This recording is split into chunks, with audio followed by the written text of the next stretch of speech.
എൻ്റെ എല്ലാ പ്രിയപ്പെട്ട കൂട്ടുകാർക്കും ഫുഡ് നോട്ട്സിൻ്റെ മറ്റൊരു എപ്പിസോഡിലേക്ക് വളരെ സ്നേഹത്തോടെ സ്വാഗതം. ഇന്നൊരു റിക്വസ്റ്റഡ് റെസിപ്പിയാണ്, ഒരു സിമ്പിൾ വാഫിൾ റെസിപ്പി. എന്നോട് വാഫിളിൻ്റെ റെസിപ്പി ചോദിച്ചിരിക്കുന്നത് ബിന്ദു സന്തോഷാണ്. അപ്പോൾ ഞാൻ ആ റിക്വസ്റ്റിന് മറുപടിയായിട്ടാണ് ഈ എപ്പിസോഡ് ചെയ്യുന്നത്. നിങ്ങൾക്ക് റെസിപ്പീസ് ഇഷ്ടപ്പെടുന്നെങ്കിൽ ലൈക്ക് ബട്ടൺ പ്രസ് ചെയ്യുക. അതുപോലെ തന്നെ അഭിപ്രായങ്ങളും അഭിപ്രായ വ്യത്യാസങ്ങളും കമൻസായിട്ടും പോസ്റ്റ് ചെയ്യുക. അത് ആക്ച്വലി വാഫിൾ ഇൻസൈഡിൽ നല്ല ഫ്ലഫി ആയിരിക്കണം, കേക്കി ആൻഡ് ടെൻഡർ ആയിരിക്കണം, ഔട്ട്സൈഡ് നല്ല ക്രിസ്പി ആയിരിക്കണം. അങ്ങനെയാണ് വാഫിൾ നമ്മൾ ചെയ്യേണ്ടത്. അപ്പോൾ ഇതിന് 2.25 കപ്പ് ഇത് ഫ്ലവർ ഇട്ടു, ഓൾ പർപ്പസ് ഫ്ലവർ ഇട്ടു. ഇതിൻ്റെ എല്ലാം ഇൻഗ്രീഡിയൻസും ലിസ്റ്റ് ഓഫ് ഇൻഗ്രീഡിയൻസും ഞാൻ വീഡിയോയുടെ ഒടുവിലും അതുപോലെ തന്നെ ഡിസ്ക്രിപ്ഷൻ ബോക്സിലും നിങ്ങൾക്ക് തന്നേക്കാം. ഗ്രാനുലേറ്റഡ് ഷുഗർ ഞാൻ ഇട്ടു, നിങ്ങൾ റെക്കോർഡ് ബട്ടൺ പ്രസ് ചെയ്യാൻ മറന്നുപോയി. ബേക്കിംഗ് പൗഡർ, പിന്നെ ഇതിന് ഞാൻ സോൾട്ടഡ് ആയിട്ടുള്ള ബട്ടറാണ് ഉപയോഗിക്കുന്നത്, അതുകൊണ്ട് ഞാൻ സോൾട്ട് ഇടുന്നില്ല. അല്ല എങ്കിൽ ഒരു 3/4 ടീസ്പൂണ് ഉപ്പൂടെ നിങ്ങളിപ്പോൾ ഇട്ട് കൊടുക്കണം. അപ്പോൾ ഞാൻ സോൾട്ടഡ് ബട്ടർ യൂസ് ചെയ്യുന്നതുകൊണ്ട് ഉപ്പിടുന്നില്ല. അപ്പോൾ ഇത് നമുക്കൊന്ന് വിസ്ക് ചെയ്തൊന്ന് മാറ്റി വയ്ക്കാം. ഇതാണ് നമ്മുടെ ഡ്രൈ ഇൻഗ്രീഡിയൻസ്. അപ്പോൾ അതവിടെ ഇരിക്കട്ടെ. ഇനി അടുത്ത വെറ്റ് ഇൻഗ്രീഡിയൻസ് നമുക്ക് പ്രിപ്പയർ ചെയ്യാം. 1.5 കപ്പ് ബട്ടർ ഞാൻ മെൽറ്റ് ചെയ്ത് വെച്ചിരിക്കുന്നതാണ്. ഞാനത് മൈക്രോവേവിനകത്ത് വെച്ച് മെൽറ്റ് ചെയ്തതാണിത്. ഇതിലേക്ക് നമുക്ക് 2 മുട്ട വേണം. മുട്ടയൊക്കെ ഉപയോഗിക്കുന്നതിന് മുമ്പ് കഴുകിയതിന് ശേഷം മാത്രം അതിൻ്റെ ഷെല്ല് പൊട്ടിക്കുക. അതിലേക്ക് വാനില എസൻസ് ഒഴിച്ചു. അത് നമുക്ക് നന്നായിട്ടൊന്ന് ബീറ്റ് ചെയ്യണം. പിന്നീട് അതിലേക്ക് പാലൊഴിക്കാം. അത് നന്നായിട്ട് മിക്സ് ചെയ്തതിന് ശേഷം ഇനിയും ഇതിലേക്ക് നമ്മൾ ബട്ടറും കൂടെ ഒഴിക്കാം.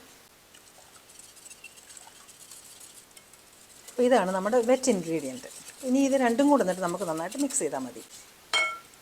ഈ മാവ് പെട്ടെന്ന് പൊങ്ങും, അതുകൊണ്ട് നമുക്ക് നമ്മളുടെ വാഫിൾ മേക്കർ ഒന്ന് സ്വിച്ച് ഓൺ ചെയ്തിടാം, പ്രീഹീറ്റ് ചെയ്തിടാം. അപ്പം നിങ്ങളുടെ വാഫിൾ മേക്കർ എങ്ങനെയാണോ അതിന് സെറ്റിങ്സ് നോക്കി ഇൻസ്ട്രക്ഷൻസ് നോക്കി അത് ചെയ്യുക. അപ്പോൾ അതൊന്ന് ഹീറ്റ് ആയിക്കോട്ടെ. അപ്പോഴത്തേന് നമുക്ക് ഇത് മിക്സ് ചെയ്യാം.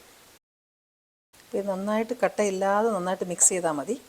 ഇപ്പോൾ ഇത് നല്ല കറക്റ്റായിട്ട് നമ്മൾ മിക്സ് ചെയ്യും. ഈ നമ്മളിപ്പം കഴിച്ചതിന് ശേഷം വാഫിൾസ് ബാക്കിയുണ്ടെങ്കിൽ നമുക്കത് ഫ്രീസ് ചെയ്ത് വെച്ചാൽ മതി. അതിനുശേഷം വീണ്ടും ഉപയോഗിക്കുന്നതിന് മുമ്പ് നമ്മളുടെ ഈ വാഫിൾ മേക്കറിനകത്ത് വെച്ചൊന്ന് ചൂടാക്കി കഴിഞ്ഞാൽ അതുപോലെ തന്നെ ക്രിസ്പി ആയിട്ട് നമുക്ക് ഉപയോഗിക്കാം. ഇനി അതല്ല എങ്കിൽ ആവശ്യത്തിനുള്ളത് നമ്മൾ ആ സമയത്തേക്ക് തയ്യാറാക്കിയാലും മതി, ഇഷ്ടം പോലെ ചെയ്യാം. അപ്പോൾ ഇത് ചൂടായിട്ടുണ്ട്. ഇതിനകത്തേക്ക് നമുക്ക് ബാറ്റർ ഒഴിക്കാം. അതുപോലെ തന്നെ നമ്മളുടെ ഇതിൻ്റെ കപ്പാസിറ്റി അനുസരിച്ച് വേണം ഒഴിക്കാൻ. അതൊക്കെ ഓരോന്നിനും ഡിഫറെൻ്റ് ആണല്ലോ. നമുക്കിത് അടച്ചു വയ്ക്കാം. ഇപ്പോൾ ഇത് നല്ലപോലെ സ്റ്റീം വരുന്നുണ്ട്. ഈ സ്റ്റീം നല്ലപോലെ കുറയുന്ന ഉടനെ നമ്മൾ അതൊന്ന് ഓപ്പൺ ചെയ്ത് നോക്കണം. ചെറുതായിട്ട് സ്റ്റീം വരുന്നുണ്ട്. അപ്പോൾ അതൊന്ന് തുറന്ന് നോക്കാം നമുക്ക്. ശരിയായിട്ടില്ല, കുറച്ച് നേരം കൂടെ വേണം. ആ സ്റ്റീം പൂർണ്ണമായിട്ട് നിൽക്കുന്ന ഉടനെ അത് ഓൾമോസ്റ്റ് അത് റെഡി ആയിട്ടുണ്ടാവും. ഇപ്പോൾ ഇത് കറക്റ്റായിട്ടുണ്ട്. നമ്മളതിഞ്ഞെടുക്കാം. ഇത് എടുത്ത് വെക്കുമ്പോൾ നമ്മളതൊരു റാക്കിലേക്ക് വെക്കണം, അതല്ലെങ്കിൽ സോഗിയായിപ്പോവും. എന്നിട്ട് നമുക്കിനി അടുത്ത സെറ്റ് ഒഴിക്കാം. അപ്പോൾ അത് സെറ്റ് റെഡി ആവട്ടെ. അപ്പോൾ നമ്മുടെ വാഫിൾസ് എല്ലാം റെഡി ആയിട്ടുണ്ട്.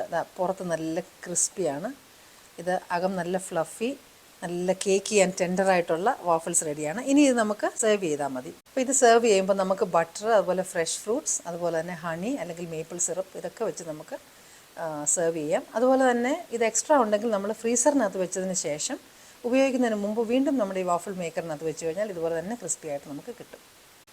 ഇതിലേക്ക് നമുക്ക് മേപ്പിൾ സിറപ്പ് ഒഴിക്കാം, ബ്ലൂബെറീസ്, പിന്നെ നമുക്ക് സ്ട്രോബെറീസ്, അതുപോലെ തന്നെ റാസ്ബെറീസ്. മേപ്പിൾ സിറപ്പിന് പകരം നമുക്ക് ഹണി യൂസ് ചെയ്യാം. മേപ്പിൾ സിറപ്പ് തന്നെ വേണം നിർബന്ധമൊന്നുമില്ല. അപ്പോൾ ഇതെല്ലാവരും ഒന്ന് ട്രൈ ചെയ്ത് നോക്കുക. ഇനി നിങ്ങൾക്ക് ഇഷ്ടപ്പെടുന്ന മറ്റ് നല്ലൊരു റെസിപ്പിയുമായിട്ട് വീണ്ടും ഞാൻ എത്തും. Till then I M signing off and you stay safe.